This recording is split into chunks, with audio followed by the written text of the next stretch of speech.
স্বনামধন্য প্রতিষ্ঠান শামসুল হক খান school and কলেজের গভর্নিং বডির নির্বাচন আজ 25শে জুলাই 2026 রোজ শনিবার সকাল 10 ঘটিকায় হতে বিকাল 4টা পর্যন্ত অনুষ্ঠিত হওয়ার কথা ছিল, কিন্তু গতকাল মধ্যরাতে স্কুলের বিভিন্ন অনলাইন গ্রুপে presiding officer Mrs Shamima Sultana, অতিরিক্ত জেলা প্রশাসক শিক্ষা ও আইসিটি নির্বাচন স্থগিত সংক্রান্ত নোটিশ প্রদান করেন। আজ আমরা গভীর উদ্বেগ ও হতাশা নিয়ে আপনাদের সামনে উপস্থিত হয়েছি। ঐতিহ্যবাহী শামসুল হক খান স্কুল অ্যান্ড কলেজের গভর্নিং বডির অভিভাবক প্রতিনিধি নির্বাচন আকস্মিকভাবে স্থগিত করা হয়েছে। এই সিদ্ধান্তে হাজারো অভিভাবকের মধ্যে হতাশা এবং প্রশ্নের সৃষ্টি হয়েছে। আমরা শুরুতেই স্পষ্টভাবে বলতে চাই, আমরা এই শিক্ষা প্রতিষ্ঠানের মর্যাদা, আইন এবং গণতান্ত্রিক প্রক্রিয়ার প্রতি শ্রদ্ধাশীল। আমাদের এই সংবাদ সম্মেলনের উদ্দেশ্য কোনো ব্যক্তি বা প্রতিষ্ঠানের বিরুদ্ধে বিদ্বেষ সৃষ্টি করা নয়, বরং অভিভাবকদের ন্যায্য অধিকার এবং একটি স্বচ্ছ নির্বাচনী পরীক্ষার দাবি জানানো। আমাদের কাছে এমন একটি অভিযোগ ও উদ্বেগ এসেছে যে নির্বাচনের স্থগিতের পেছনে এমন কিছু প্রভাব কাজ করেছে, যার ফলে একটি নিরপেক্ষ অংশগ্রহণমূলক নির্বাচন বাধাগ্রস্ত হয়েছে। অনেকে অভিভাবকের ধারণা, বর্তমান প্রশাসন ও তাদের পছন্দের একটি পরিচালনা পর্ষদ বহাল রাখতে আগ্রহী এবং নতুন প্রতিনিধিদের নির্বাচিত হওয়ার সুযোগ সীমিত করতে চায়। আমরা এই অভিযোগগুলোর নিরপেক্ষ তদন্ত এবং প্রকৃত সত্য উদ্ঘাটনের দাবি জানাচ্ছি। একটি শিক্ষা প্রতিষ্ঠানের গভর্নিং বডি কোনো ব্যক্তি বা গোষ্ঠীর একক ইচ্ছায় পরিচালিত হওয়া উচিত নয়।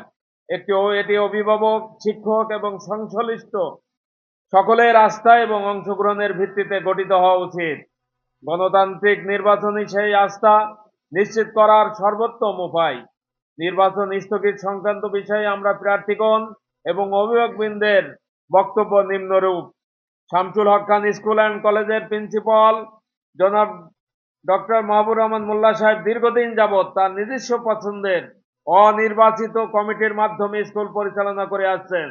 অতএব 5ই আগস্ট 2024 পরবর্তী প্রেক্ষাপটে অভিভাবকদের চাপে 14 তারিখে নির্বাচন অনুষ্ঠিত হওয়ার তফসিল ঘোষণা করেন এবং ঘোষিত তফসিল অনুযায়ী 5 জন শিক্ষক প্রতিনিধি প্রিন্সিপালের পছন্দ মতো শিক্ষকদের কোনো প্রকার মতামত ছাড়াই সিলেকশন করেন।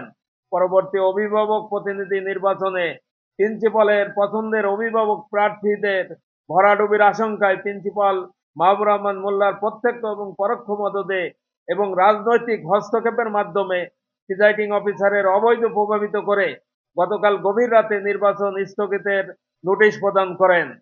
এমনকি কোনো অভিভাবক সদস্য প্রার্থীকে নির্বাচন স্থগিতের বিষয়টি আনুষ্ঠানিকভাবে অবহিত করা হয় নাই, যা খুবই দুঃখজনক। শামসুল হক খান স্কুল অ্যান্ড কলেজের প্রায় 20,000 অভিভাবক ভোটার ঢাকার বিভিন্ন জায়গা হতে আজ সকাল 10 ঘটিকায় ভোট প্রদানের জন্য স্কুলের সামনে উপস্থিত হয়ে দেখতে পান নির্বাচন স্থগিত করা হয়েছে। এতে অভিভাবকগণ মর্মাহত হয়ে ব্যাপক ক্ষোভ প্রকাশ করেন।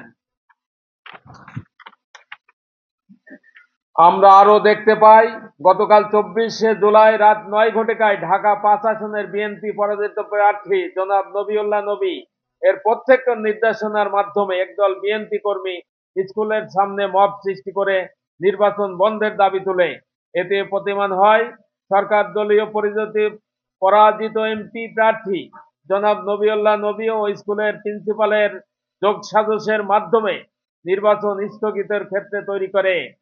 উক্ত ঘটনার প্রেক্ষিতে আমাদের অভিভাবক এবং অভিভাবক সদস্য প্রার্থীগণ দাবি নিম্নরূপ। 1 নম্বর হচ্ছে আগামী 72 ঘন্টা অর্থাৎ আগামী 3 দিনের মধ্যে নির্বাচনের নতুন তারিখা ঘোষণা করতে হবে। 2 নম্বর, নির্বাচন স্থগিতের বিষয়ে সঠিক কারণ উদ্ঘাটনের সুষ্ঠু তদন্তের জন্য নিরপেক্ষ তদন্ত কমিটি করে প্রশাসনকে নির্বাচন স্থগিতের প্রকৃত কারণ জনসম্মুখে প্রকাশ করা এবং এক্ষেত্রে দায়ী ব্যক্তিদের আইনের আওতায় নিয়ে আসা। শিক্ষা মন্ত্রণালয় ও সংশ্লিষ্ট কর্তৃপক্ষের বিষয়টি গুরুত্বের সঙ্গে পর্যবেক্ষণ করে প্রয়োজনীয় ব্যবস্থা গ্রহণ করতে হবে। আমরা বিশ্বাস করি একটি শিক্ষা প্রতিষ্ঠানের শক্তি তার ভবন নয়, বরং তার সুশাসন, স্বচ্ছতা, জবাবদিহিতা এবং অংশগ্রহণমূলক ব্যবস্থাপনায় নিহিত। আর তাই আমরা কোনো সংঘাত চাই না, আমরা চাই ন্যায় বিচার, স্বচ্ছতা এবং অভিভাবকদের ভোটাধিকার নিশ্চিত হোক। পরিশেষে আমরা সংশ্লিষ্ট সকল কর্তৃপক্ষের প্রতি আহ্বান জানাই, অভিভাবকদের ন্যায্য প্রত্যাশার প্রতি সম্মান দেখিয়ে দ্রুত একটি গ্রহণযোগ্য সমাধান নিশ্চিত করুন। আমরা শান্তিপূর্ণ, আইনসম্মত ও গণতান্ত্রিক কর্মসূচির মাধ্যমে আমাদের দাবি দেওয়া অব্যাহত রাখবো ইনশাআল্লাহ। আপনাদের সকলকে আন্তরিক ধন্যবাদ।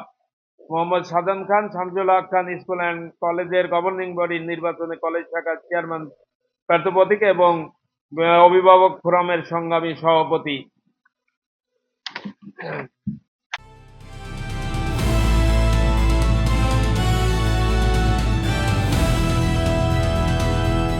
দিনাজপুর টিভি, মানুষের জীবনের কথা বলে।